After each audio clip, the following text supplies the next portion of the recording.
Is childhood trauma repair a myth? Many people actually think so, including some parents who aren't seeing any progress with their children, and they really want to know why. So let's take a look at this and break it down.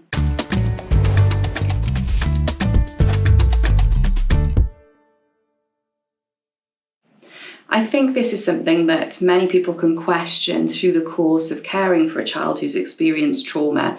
Is trauma repair a myth? Because sometimes it can be so difficult to see any trauma repair happening and see any progress for our children. So to have a look at this, let's think first about a child who's experienced trauma and what they might have experienced and what that might look like now. So let's think about Ben. Ben is age 7. And in his background, up until he was age 4, he experienced neglect and domestic violence. He's now out of that situation and he's living with his mum. But what we know about Ben is that he's had some difficulties since that age of 4. He's very wary of adults and he can get very anxious around any adults at all. And that anxiety can look like him withdrawing from people. It can look like him running away. He can get quite hypervigilant or overexcited because of that anxiety. He also has quite limited regulation skills. So his regulation skills were impacted during the time that he was in that traumatic environment, and they don't seem to have recovered. He still really struggles with regulation. And in addition to that, he's got some difficulties with emotional and social relationships. So emotions-wise, he struggles to understand emotions. He definitely struggles to regulate his own emotions. But sometimes he can seem a little emotionally blank, like he just doesn't understand what's going on. And then there's social skills. He can struggle in social relationships. He can make friends, but often finds it quite difficult to keep friends, make those connections and maintain them. Sometimes he can find friendships are too much. Sometimes he can be a little too much within those friendships as well. So his mum is really worried about him. He's been out of that traumatic environment for 3 years and she's still not seeing any real trauma repair. She's still seeing exactly the same things that are happening. So what could be happening for Ben? So first off, we have to think about what trauma repair actually is. Trauma repair is repairing from the impact that the trauma has had. So when we speak about Ben, when we talk about difficulties connecting, difficulties with emotional regulation, difficulty understanding emotion, difficulties with social skills, that is the impact from the trauma. So trauma repair would be recovering from that impact, so seeing progress in those specific areas that we know have been impacted by trauma. By the way, part of this is developmental trauma. When we're talking about impacts on things like emotional and social skills, regulation skills, that's developmental trauma. But what we want to see with repair is those things are actually getting better over time. And that's what we call reparative care. And if reparative care is happening, then we will start to see improvements in those areas. Why is trauma repair important? Well, it seems quite obvious. If we don't repair from the trauma that we've experienced, then actually that's going to hinder us for the rest of our lives, particularly when we're a child. Childhood trauma can have a profound impact. It can impact on so many different areas. And if we don't start to repair from that trauma impact, then it will continue to impact us for the rest of our lives. And those impacts can compound. So we have one difficulty when we're younger, and as we grow and develop, because we haven't got the skills to develop as we normally would, or because we've got different impacts from trauma, we actually miss out on other stages of development, which means that trauma repair at a young age is really important when we know that children have experienced trauma. The next question people ask is often, how do we repair from trauma? Is there a certain way that it's done? Is there a specific process? And the answer to that is, trauma repair is specific and individual to the individual child. It very much depends on what the trauma impact has been. But something with trauma repair is that you have to break down specifically what the impact has been, and you have to target your repair based on that impact.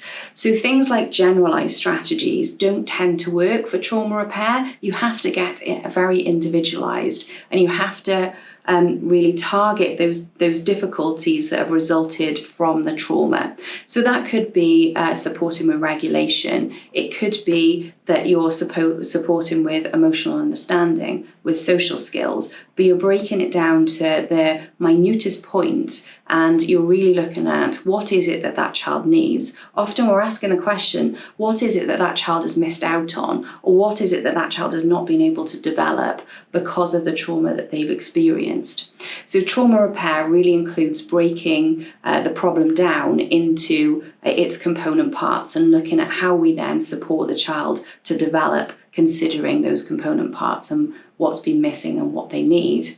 And that can be with teaching regulation skills. It can be with building up a sense of social understanding.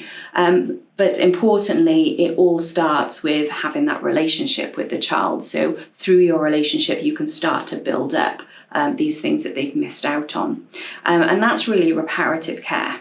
A huge myth and something we need to be aware of is people can say that all care is reparative care, and that is absolutely not the case. All care isn't reparative care. Reparative care includes those component parts where we're looking at what the impact of the trauma has been and how we're helping the child specifically repair from that impact. It's not your general support that you can provide. So that connection, that love, that understanding, that should go as a standard alongside reparative care. Reparative care is when we really break it down and we're designing our care specifically to the individual needs of that child. And because that's so specific, that means that not all care is reparative care. Some care, if you are providing care that's good, it's very meaningful, it's creating connection, it's supportive, but it's not reparative, is what we would call maintenance care. So you're providing a good standard of care, but you're maintaining the child in the state that they're in because it's not reparative care. Now, the question, do we need both types of care? Absolutely we do. It's really important to have both reparative care and maintenance, because we can't be supporting a child to heal through reparative care all of the time. Sometimes we need to hold them where we are. We need to help them to stabilise. We need to help them to connect and to trust. And that's in the maintenance phase, and that's really good. So you need to use both types of care. But where sometimes it does go wrong is that not everybody understands that there are two types of care, and there is maintenance and there's reparative care. And maintenance is really good because it maintains the child in a manageable state. They can be happy, they can be content, they can be making connections, but they're not making these reparative improvements. But in the moment, actually that care looks really good and it is supporting them. It's just not supporting that repair. So we can get into this false pretense that that care is the only care that they need, but unfortunately it's not. We need to provide both types of care. We need to provide that maintenance care and the reparative care that helps them to grow and develop and overcome some of the impacts of the trauma that they've experienced.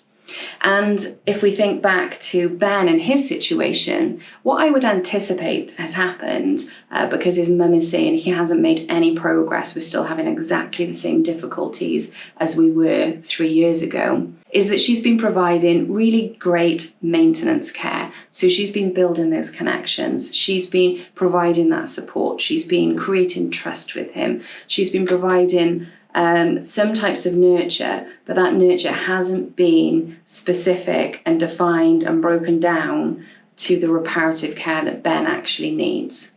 So the care is still really good, but actually it's not got those reparative elements within it. And that means he's not going to make that progress that comes with reparative care. And this is where, if you're a parent or a carer and you're listening to this and you're thinking, oh, that sounds a little bit like my child, what I would say is have a look at what you know the impact is from the trauma they've experienced, and then break down the care that you're providing and think about, is that repairing some of that trauma, or is that actually maintaining them in a very good state, but actually it's not adding those reparative elements. And when we say reparative elements, what we mean is teaching things like further emotional skills, further regulation skills. We might be integrating certain forms of attachment-focused care that actually builds that trust and understanding in a way that would mean that Ben is less anxious. So he knows that what he experienced in the past isn't going to happen now because that's been explained to him, it's been broken down. We've seen through his environment what he's doing on a day-to-day basis to keep himself safe when he's in those anxious states, and we're supporting him to repair from that. So supporting him to see that actually he doesn't have to respond like that anymore. So it can be really detailed for each individual child, but it's also really, really important. So something as adults we really need to think about. So if we think back to Ben, what would I like to see for Ben? Well, what I would like to see for Ben is a greater understanding of the impact of the trauma that he's experienced. So we know that he can be quite anxious.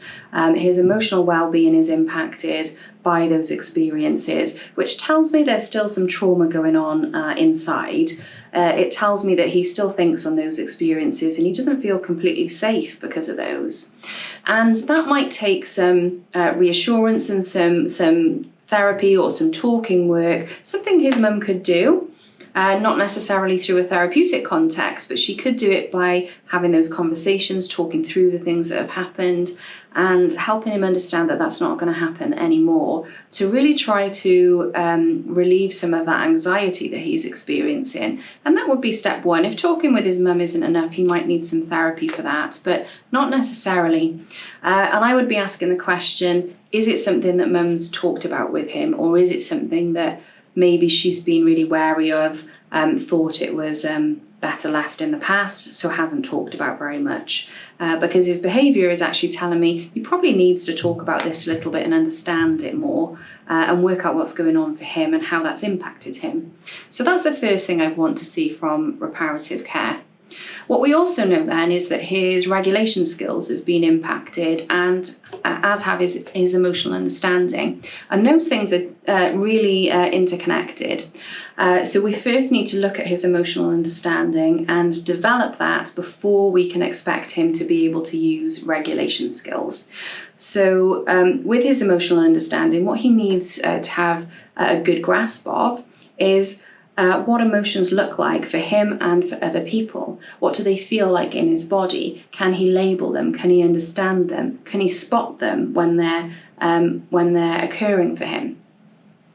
If we can support him to understand those things, we can then move on to coping strategies and regulation skills. What we see a lot with the children we support is they don't have those foundation skills. So we're expecting them to regulate when they don't even have the labelling and awareness skills that they need to be able to regulate. So reparative care in Ben's case would include care that looks at emotional understanding and then regulation.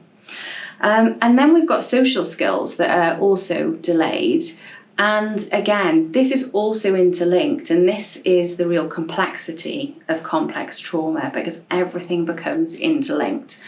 If he currently doesn't have good emotional awareness skills, that is going to impact his social skills, because he's not going to be able to interpret socially when his friends are happy, upset, when he's being a little overbearing.